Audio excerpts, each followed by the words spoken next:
Good evening. Happy Friday. If you are enjoying Eastern Standard Time, it's 10 a.m. If you are with Victor enjoying Pacific, yeah, it's early, a crisp 7 a.m. But good morning and welcome to Extraordinary Stories with Extraordinary People. My name is Amy Kochek with Amy Kochek Creative. I am a ghostwriter. I'm a coach. I'm a speaker. I'm an editor. I am all things story related. So I always start the show by telling you, why are we doing what we're doing? Why are we live? Why are we talking? One of the things that I am super passionate about is stories. Obviously, it's what I've dedicated my life to with my career. But it's also something that I believe is one of the most powerful things about the human being is our stories. So during my time of ghostwriting and coaching people through the writing process and helping people use their story to experience breakthroughs and change and awesome life transformations, I've heard so many people talk about, oh man, I've always wanted to write a book, or I have a really great story, or I know someone who has a really great story. And then I followed up by saying, well, why haven't you written it? Or why haven't you shared it? And there's a lot of really great excuses. But at the end of the day, they're excuses. And we are missing out on people's life-changing stories because people either feel insecure about it or don't have a platform. So I've decided to use my platform to highlight amazing stories of amazing people all across the world. I've had people from different countries on this show, and their stories have been phenomenal and have personally changed me, the way I view the world, my perspective, but I know it's changed so many other people. And most importantly, it's been changing the people who are actually sharing their story. So today I'm super excited and really super passionate about this topic, and we'll kind of dive into that as we get into the interview. But today I have Victor. Victor, how do you pronounce your last name? Just try to say as German as possible. You could try. Schloss. I mean, I guess that sounded kind of German. Yeah, Schloss. Okay, so we'll just go with Victor. So I have my friend Victor on here. I met Victor. I meet people all the time on social media, but I had written an article called "A Open Letter to Religious Orphans," and Victor had kind of shared a piece of his story. And if y'all been following me for any amount of time, you know that I left a very controlling and strict and structured religion about 3 years ago. And I'm fascinated with what's on the other side and what people are experiencing. So so excited. Victor, thank you so much for joining us. So we're just going to jump right into it. Tell us about yourself. Give us context. Who are you? What do you do? What other relevant information do you want to share? Yeah, so I'm Victor, first generation American, born to two beautiful Panamanian people. I'm a father of 5 amazing little angels, and live in San Diego, California. So enjoying and loving life. Awesome. Okay, so as with every time we do this show, we're always focusing on one pivotal moment. Obviously, there's multiple pivotal moments in our life, but I want you to take us to one major pivotal moment in your life. What was happening before? Who were you? What was going on? Set us up, set the story up, and then take us to that pivotal moment where everything changed. Yeah, so for me, the most pivotal moment in my life has to be when I pretty much put a reset on my life, kind of blew everything up, ended up leaving the church, lost my family, lost my community, my friends, all of that. That's the biggest, most pivotal moment in my entire life. That obviously is something that happens. It occurs kind of in an instant. But it's something that I've been wrestling with for pretty much all my life, mostly all of my adulthood. And that happened about 4 or 5 years ago.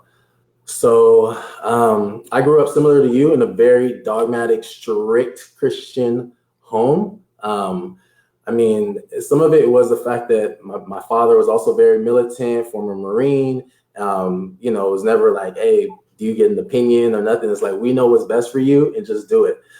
So it made sense that my parents would gravitate to a church, where they basically tell you, we know what's best for you, just do it. Born and raised in a Christian home, went to Christian school my entire life, elementary school. I remember school was so small, there was one senior in the entire graduating class. So we had class reunions every morning, basically.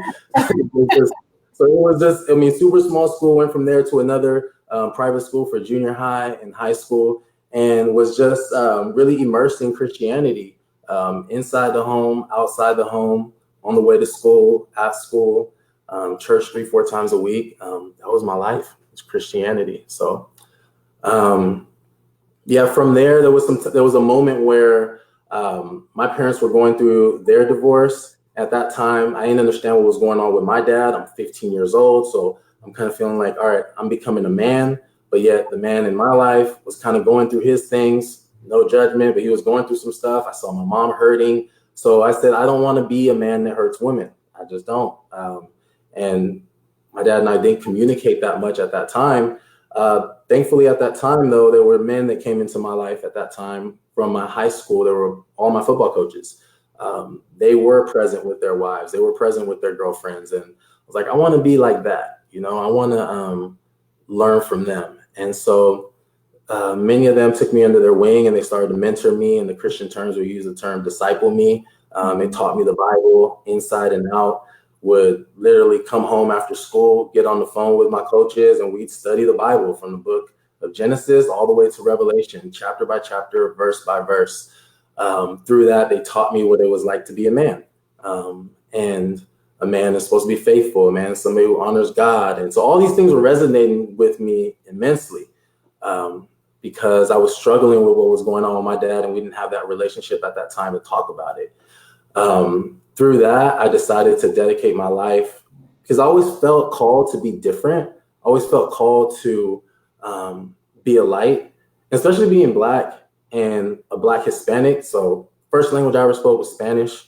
So people were looking at me like, wait, you're Black, but you speak Spanish. Like, who are you? On top of that, I'm Black in Southern California. Ain't too many of us. Mm-hmm. So I knew I wasn't with the Mexicans. I knew I wasn't like, my roots weren't necessarily like Louisiana, the South. So it was kind of hard to relate with Blacks in that sense. My roots are from Panama, Jamaica, and the Caribbean islands. So I always knew I was different. And I wanted to show people that different was okay and that different can still be positive.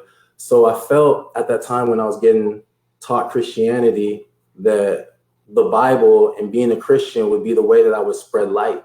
And that's literally the terms that the Bible uses, like, you are a light that's set up on a hill, you know? And so I resonated with that. And so I was like, all right, Christianity is the way to go. And fell in love with it. I fell in love really with the support that I got. I fell in love with the ability to influence. People would come around me and they'll be like, Victor, show me what you know. Teach me what you're learning. And thankfully I had an ability to articulate it. So I saturated myself, my mind with the Bible, read it day and night. Like I said, I probably in 16 years of studying the Bible every single day, I'd say I probably only missed maybe 3 days. Honestly, I think I only missed 2 days, but let's just say 3 just to cover all my bases. The thought is the Bible says in John chapter 1 that in the beginning was the Word was with God, the Word was God. So I wanted to get as much of as was taught to me. The more of the Word of God I get in me, the more of Jesus I get in me. The more of Jesus I get in me, and I'm supposed to be like Jesus, the more love I will be able to spread to the world, the more light I will be able to spread to the world. So for me, it was like, let's get as much of Jesus, as much as the Word as I can in me. And that's what's going to come out. So I became a student of the scriptures, got tattooed all over my body because it started to change my life in many positive ways. Yeah.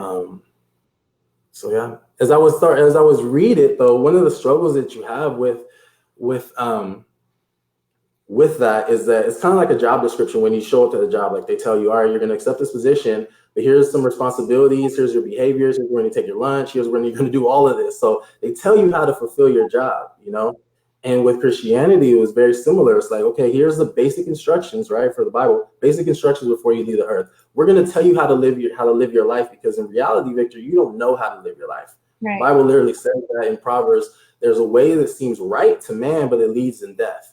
That was one of those verses that always was taught to me, like, all right, Victor, you think you should do this, but in reality, that way is going to lead to devastation and eternal damnation where God's going to punish you forever.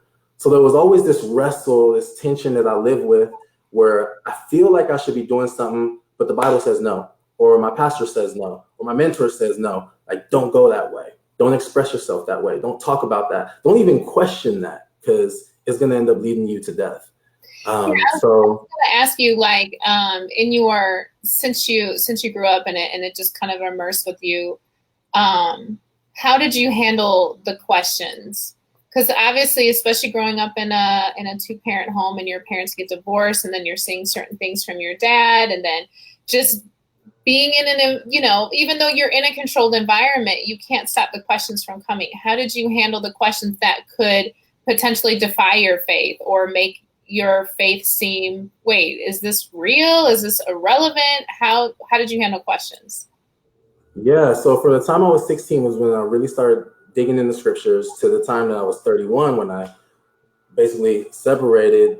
I handled it differently. And until that time, so for pretty much 16 years, it was a sense of authority, kind of hierarchy. Like, hey, Victor, you have questions and you're wrestling with stuff. But at the end of the day, God's word takes supreme authority over your life. So even though you feel a certain way about it, Proverbs says this, John says this, so submit to it, you know, regardless of how you feel, even if it doesn't seem like it works out, because that's what really faith is living according to God's word, even though it doesn't make sense in any type of way. So, yeah. I mean, the way that I was taught. So, yeah, the way that I processed it all was, it was basically, at the end of the day, Victor, just submit to it. Like, if you go to the Supreme Court, it doesn't matter what you feel, you know, it doesn't matter how strong you feel your case is.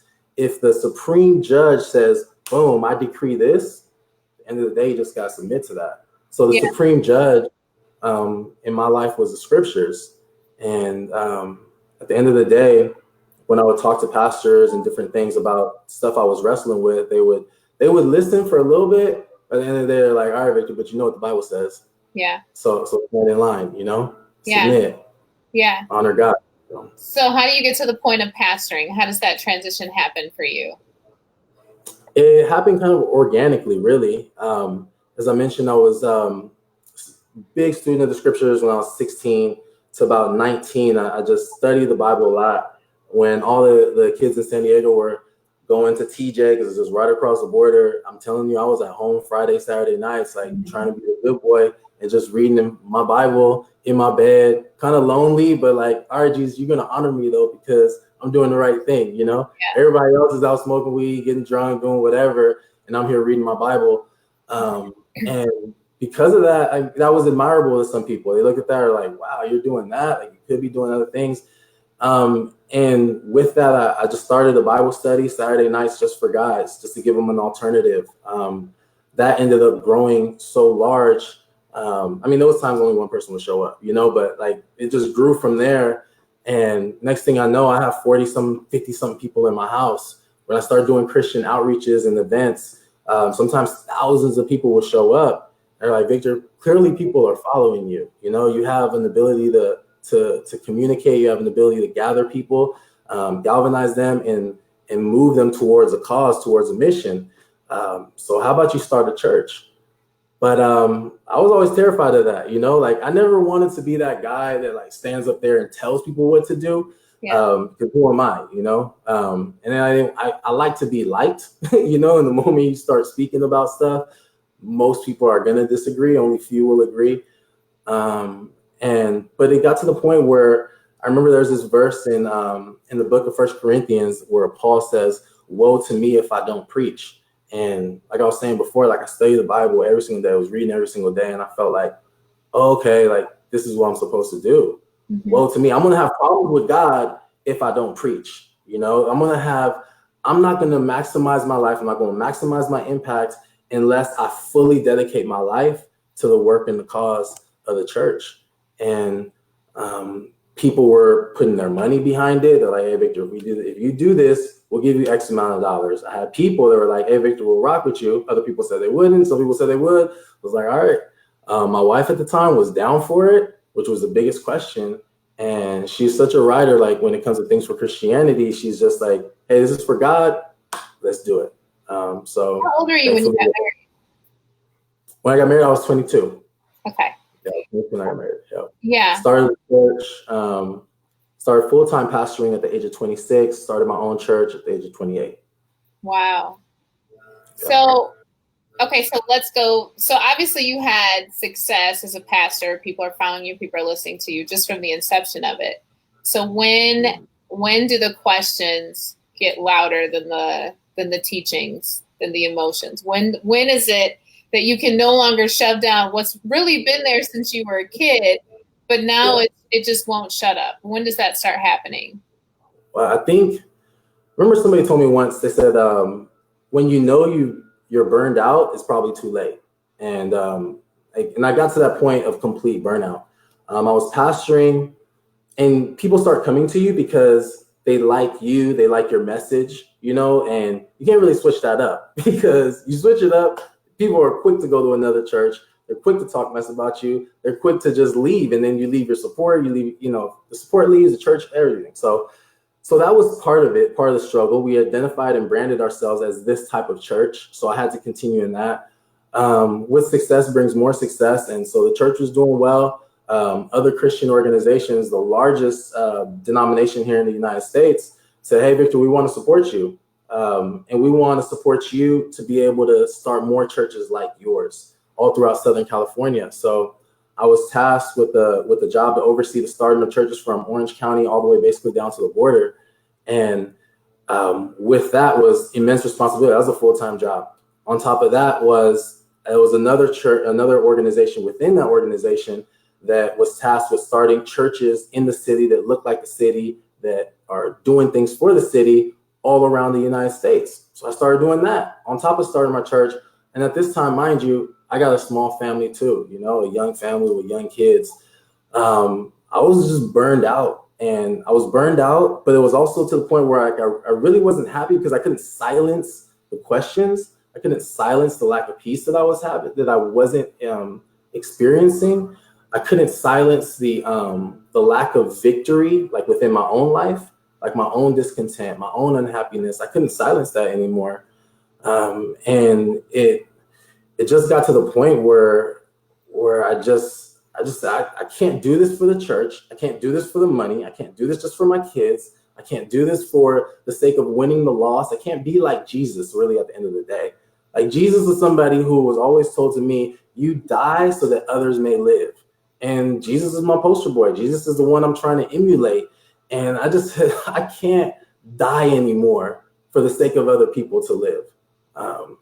And because I'm dying, you know what I'm saying? Like, I can't even administer life when my heart was barely beating at that point. I'm here giving my everything. I just couldn't do it anymore. So what was the breaking point? So once you had I just can't do it anymore, because I'm sure you had some cries for help in between. Yeah. I had cries for help for sure. What help look like? Everything from my marriage to just my own unhappiness, to my own struggles as a leader, as a young man, as a young Black man, trying to lead multi-generational church in a multi-ethnic church.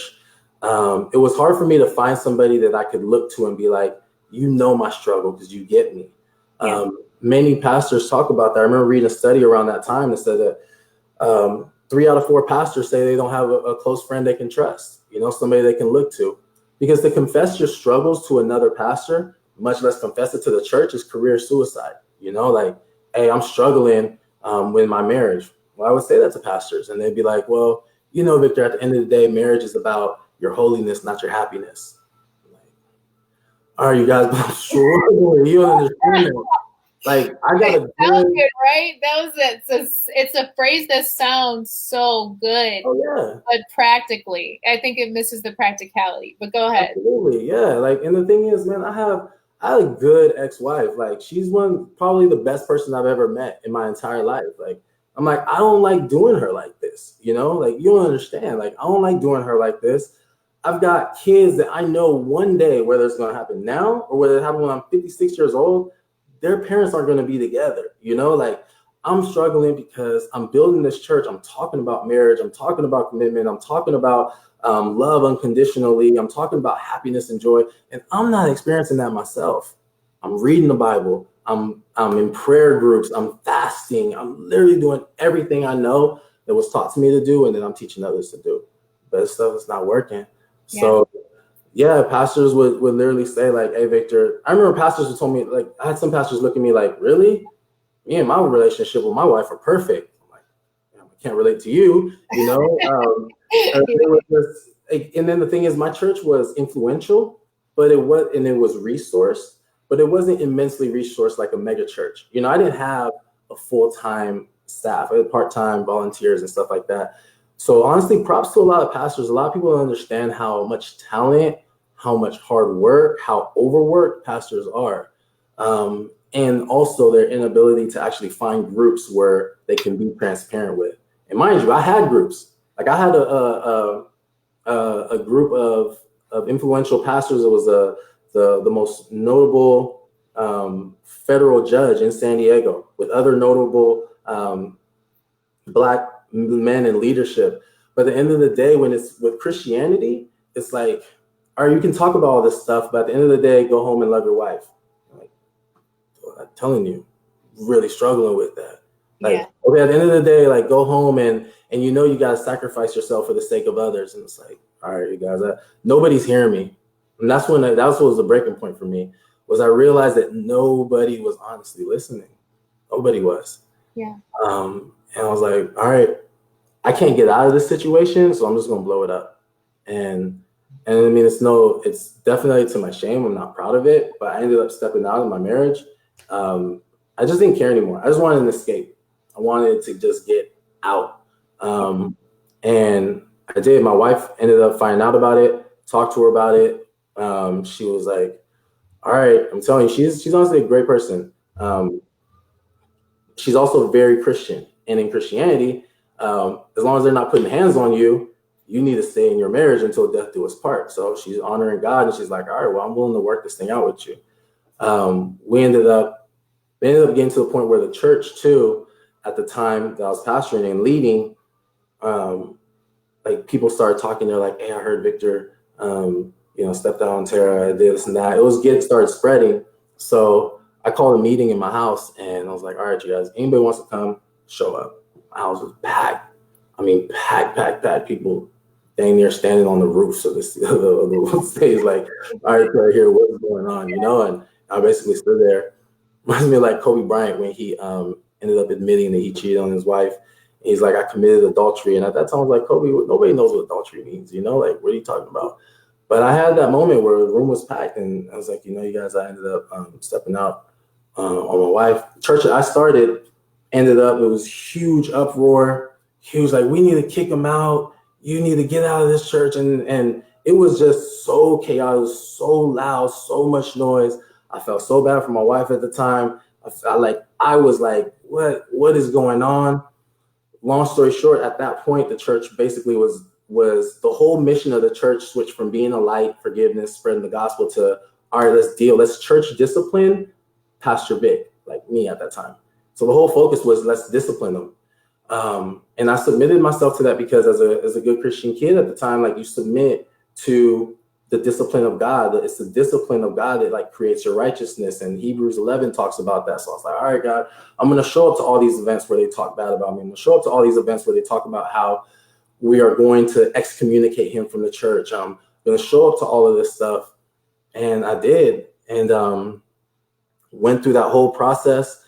A group reached out to me from Houston, Texas. And they were like, hey, Victor, we heard what you're going through. We want to give you a break, like this place of refuge. And the Bible in the Old Testament talks about a city of refuge for people who do bad sins. They can come to the city of refuge and they are safe from the outside world.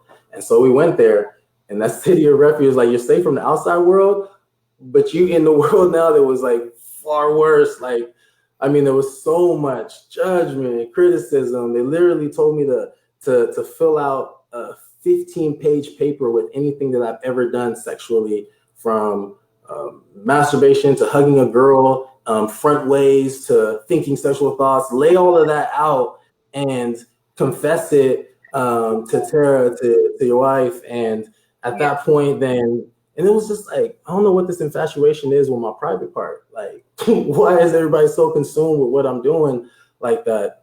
That was one of the biggest things for me. I was like, you know what? That's it. Like, I'm just done. I can't do this no more. It's beyond the point of this is just duty. And I told my wife at the time, like, I can't do this no more. I can't do this. And this means everything connected with Christianity. Because for me, marriage was, according to Ephesians chapter 5, the picture of your relationship with Christ and the church. And there's a reason why so many Christians stay married. God hates divorce, as it says in the book of Malachi. You don't want to do something that God hates, because we know that God, when he hates something, that's eternal punishment. So you got this fear of hell. You also got this fear of judgment from people, but also this fear of eternal of your salvation being gone. Because my marriage was a representative of my relationship with God. And I had pastors at the time telling me I'm demon possessed. I'm like, no, I'm just unhappy, you know? And people were like, literally, I was looking at this text message the other day and telling me my consequences are going to pass on to my children and my children's children and all these verses. But I just didn't care anymore, because I realized that at the end of the day, that was their truth and not mine. That was the life that they're living. And they never had to live with the consequences of their advice to me, but I did. Yeah. So that's powerful. That's a really powerful statement, because that's so true. They don't have to deal with the consequences of what they said you did. So making the decision that you made that was, I'm done. What did that cost you? What did that decision cost you? Everything. Literally everything. Hold on, let me just plug probably bad time to plug my laptop in. No, I did an interview one time. Literally the same exact thing happened. He was talking and I'm staring at the battery thinking, this is going to die in 2 minutes. This is going to die in 2 minutes. All right. So yeah, I mean, that decision, it cost me everything. I knew it would cost me a lot going into it, which is why for so many years I stayed in my marriage. Which is the reason why for so many years I stayed pastoring while I struggled. But I never really, you can't feel what you haven't experienced yet. Yeah. Honestly, if I would have known really how much it would have cost me prior to, with the mindset that I had, I probably would have never done it. You know, still now looking back, I would have done it, because I know, I'm like, hey, it will be good. Mm-hmm. It literally, I mean, when I say it cost me everything, I mean everything.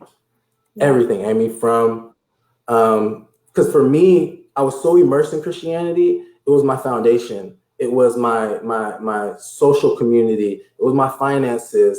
It was my reputation. It was my character. So I lost literally all of that. But I never thought that I would lose or create distance between myself and my kids, which is the hardest part. Financially, that was gone. Over $100,000 gone, just like that, literally overnight. Whatever. I was like, well, it's just money. You can make money anywhere, you know? Yeah. But it was a struggle for me to establish myself and to find myself for years. I mean, I'm just barely getting out of that, thankfully.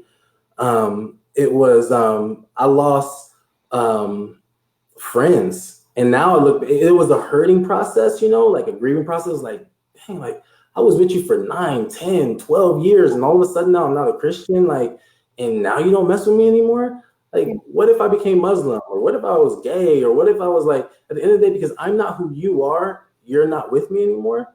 When I was with you as a pastor, I know all your dirt and all that stuff, and I still try to love you anyway. That hurt for a little bit. Now it's like, I don't want those people in my life anyway. You know, if you don't love me for who I am, it's fine. Like, I'm thankful that they left. And I'm so thankful, because that made room for the beautiful people that I have in my life now. So I lost friends from a social status, like lost friends, community, all of it. So, I mean, when I was talking about loneliness, like I was depressed to the point, it may sound like too much, but like, I mean, I had suicidal thoughts for sure, without a doubt. Thankfully, never ever acted on it. I remember going to the bathroom and taking a crap and thinking like, man, my life is so low, I should just eat it. Like, I just hated it. And some of that is actually what I want to I'll be talking about in my podcast is how I was influenced by a lot of teachings of Christianity positively, but then there's a negative side to certain aspects of even the gospel that had an effect on me, like the doctrine of depravity that teaches you are innately evil and wicked, and God hates you. The only reason why he likes you is because Jesus Christ is in you. So I sinned, my life is messed up, and I'm literally thinking like, my life is horrible. God hates me. Everybody hates me. So what's the point of living? I was still having to unlearn all of that stuff. Yeah, that's what I was going to ask, because this is the part that this is the side of the Christian experience or dogmatic religious experience that I feel like is silenced a lot in shame, right? Because when you leave in shame, and you have to deal with losing, like you said, friends, family, people talking about you. But the thing that's not talked about is the beauty that's on this side. So I want you to talk about, like, what did your unlearning process look like? And when did you get to the point of saying, this is where I'm supposed to be? This was it. Like, I'm not an awful person. So that was hard, because like I told you, I studied the Bible intensely. So there was a lot of voices and Bible verses that were constantly coming against everything I would say, when I would say, like, no, you are a good person. Nope. The righteousness of man is filthy rags to God, you know. The wages of sin is death, and everybody is sinned, you know. And I mean, there's no good person, no, not one, you know, like Jesus Christ. I mean, I can quote all these verses to you that I had to, I literally had to peel. They were tattooed on me, and I had to untattoo them off, you know. So one of the actual practices that I did was, people talk about, I started hearing things about limiting beliefs, you know, and I was like, okay, what limiting beliefs do I have? And I realized my limiting beliefs actually came from the Bible. So this may sound blasphemous to some, but this was empowering for me. I went through the Bible and started crossing out the verses that were limiting my belief in myself, limiting my ability to rise, limiting my ability to have any sort of confidence in myself. Because again, the Bible says, like, you don't put confidence in yourself, because God only likes you because of Jesus. If it wasn't for Jesus, you're done, you know? And so it was actually some also too, though, with the Bible, is like, I was actually started looking at Jesus, and I was like, man, Jesus's teachings are actually very empowering to me. Like, Jesus says, the things that I do, you're also going to do. Like, Jesus says, hey, yeah, you're looking at me and worshiping me like I'm the Son of God, or blaspheming, saying I'm committing blasphemy because I said I'm the Son of God. And he says in the book of John, like, don't you read your Bible? You're all sons of God, you know? And Jesus also said, hey, Father, I wish that they were one as you and I were one. So I started focusing a whole lot more on actually what Jesus said about people, what Jesus said about me, instead of actually what other people's interpretation of Jesus, like Paul, like all these other epistles, which are the teachings, people taking Jesus's words and sharing their interpretations, you know? And so I was like, all right, Paul's no different than me. So let me just look at Jesus and come to my own conclusions. So that's where a lot of it started to unravel. It's like the Bible itself was kind of like a life jacket, a lifesaver for me that took me to shore. I mean, it didn't even take me ashore. It was like, all right, you can hang on to this for a little bit until you remember that you actually do know how to swim. Mm-hmm. And it was almost like I got to the point where it was like life was showing me, you know what, this faith that you keep looking for outside of yourself is actually within you, you know, and you can actually do this yourself. And so, yeah, I mean, that's really in a nutshell. But I mean, you're talking about years of learning so much. Yeah. Yeah. So through the entire process of losing everything to gain what you have now, what would you say? And clearly there's multiple, but what would you say is like your biggest takeaway? Like, what's the biggest lesson you've learned in this process? Yeah, the biggest lesson that I've learned is, it may sound simple, and it's work that you have to do, but it's to truly just follow your heart. And I don't just mean every single heart's desire that you have. I literally mean, what I mean by that is to learn to develop time where you connect with yourself and you learn really what's for you and what's not for you. And whatever it is in those moments of solitude, in the moments of meditation, the moments of prayer, whatever comes to you in those moments that's truly pure and you know is for you, have courage to follow that. And the way you have courage is really a daily practice of encouraging yourself every single day. But I think first you need to have the clarity of what is it that you're trying to create? What is it that's meant for you? What is it that it is that you desire to do? And then every day, build yourself up, whether it's through reading, whether it's through a community, whether it's through prayer, whether it's through church or whatever, because I'm not against church. that continues to foster love and continues to foster people doing what they feel called to do. I think that's probably the biggest lesson, because the only time I ever had regrets is when I knew better but didn't do better. And for some people that might mean, okay, that means whatever for them, but I'm talking about for me. And I think that's even seen in the Bible, because the Bible says to know right and not do wrong, and do wrong, that's sin. However, sin isn't just a universal definition for everybody to define for everybody. Yeah. Like with sin for me, like I'm missing the mark in my life is certain things that I can't just apply those same convictions and same things to somebody else, because it may not be the case. And so for me, it's taking that time. I was forced in moments of isolation. I was forced to be comfortable with myself and to find out, okay, what is it, Victor, that life has always been trying to tell you? You're a difference maker. You're going to impact people. Life has always been telling me that, you know. Now it's a matter of me being silent, quiet, learning myself enough, loving myself enough to be confident and comfortable enough to step out into that calling, however that looks like for me. Not allowing that to be dictated by somebody else, because it's truly my life. So if it's my life, why should somebody else be telling me how to live it? Exactly. Give me advice, but at the end of the day, they're only telling me what they would do. And what they would do is what works for their life, but it doesn't necessarily mean it's the same thing for me. So yeah, like you said, I mean, literally in the process of writing a book, but the biggest thing for me would be like, find time to get to know who you are, and build yourself up to follow and to just follow your heart and to encourage yourself and to just follow that boldly without fear. Yeah. So I want you to talk directly to the audience, whether they're live or watching on playback, specifically to people, and it doesn't even have to be people that are in church or experiencing a dogmatic experience like you and are trying to get out.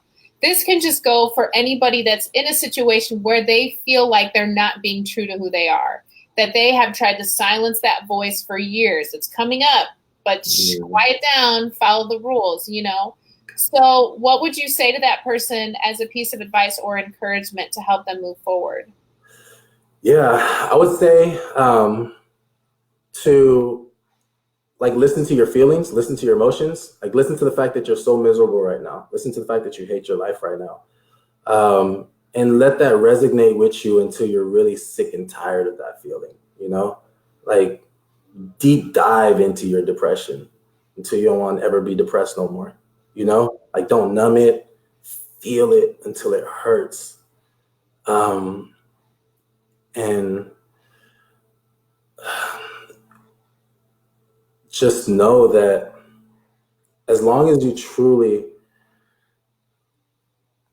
I don't know, it's hard because like I know what that's like. I know it. But change is part of life. And that's what I would say. Change, literally, if something is not changing, it's dead. It has no life. Like this chair I'm sitting on doesn't change, and it better not change because I'm gonna fall. You know, like, but if it's living, it's going to evolve. It's going to change, and change is okay. As one of the struggles that I have with religion is that it only allows change up to a certain point, like within these parameters, but never change or evolution or growth outside of that. But that is actually part of life, is change. What's here today is not always going to be that way forever. So embrace the change that you know you're being called towards, and build yourself up to take that step of faith, because there is going to be an element of faith of where you're going to have to cross over that valley of fear. But I promise you, you're going to be more than all right. Yeah, for me, what was on the opposite side of that is the biggest thing is I finally like love myself, to be honest. Like I don't deal with guilt and shame anymore. I know Christianity teaches you deal with your guilt and shame by putting faith in Jesus, because he took on all of that for you. But again, then I'm not really building myself up. I'm just worshiping Jesus more. I'm just loving Jesus more. I'm not proud of myself. I'm not loving myself more. And so for me, like I'm finally at a point where I honestly, and I do this, it might sound corny, but I look in the mirror and I'm like, dude, I love you, man. Like I'm so proud of you. I really have been with myself for this entire process. And I'm like, dude, I love you. you know? And same way I want to encourage other people. Like I started just doing that to myself and building myself up. And the Bible also says this, like, you love others like you love yourself. So the capacity that I have to spread love really is limited, or is as expanded to the capacity that I have to love myself, you know? Yeah. So I just want to love myself, love myself, love myself, love myself, love myself. That's not selfish, because the fruit of that, the result of that, is other people are going to get more love. So yeah, I'm living my life right now. I love that. I love that. Okay, so end us out by telling our audience how they can contact you, and then what they can expect coming from you within the next, let's say, 6 months. Yeah, so super excited for what's about to come up, and I know this is the season and the time for this. You can reach me at vic.speaks on IG, vic.speaks at IG, and also on YouTube, same thing. And we'll be doing a lot of talks on just spirituality. At the end of the day, I think this is this. I think we all have a desire to live a certain type of life, but we don't have the tools to create that life. You know, you want to be this, you want to do that, but then we struggle like, well, how do I make that happen? Same reason why we get a personal fitness trainer. I want to lose weight. I want my body to look like this, but I don't know how to get there. So I believe that life has a lot of tools to help us get there. There's a lot of spiritual tools / mindset tools, because if you're so heavenly minded, right, that you're no earthly good, or your spirituality doesn't impact your physical and real life that you're living in, it's kind of worthless. But I'm going to be discussing a number of spiritual tools within Christianity, outside of Christianity, that are going to help you create the life that you want to ultimately feel called to live. So we'll be talking about that on a weekly basis. And so yeah, you can expect a whole lot more. I speak at San Diego State on a regular basis for people who are in my city. We'll be doing a TED Talks there in November. Still teaching classes on Christianity and hip hop. Yeah, there's a whole lot more coming. A book is coming, all of it. Yeah, excellent.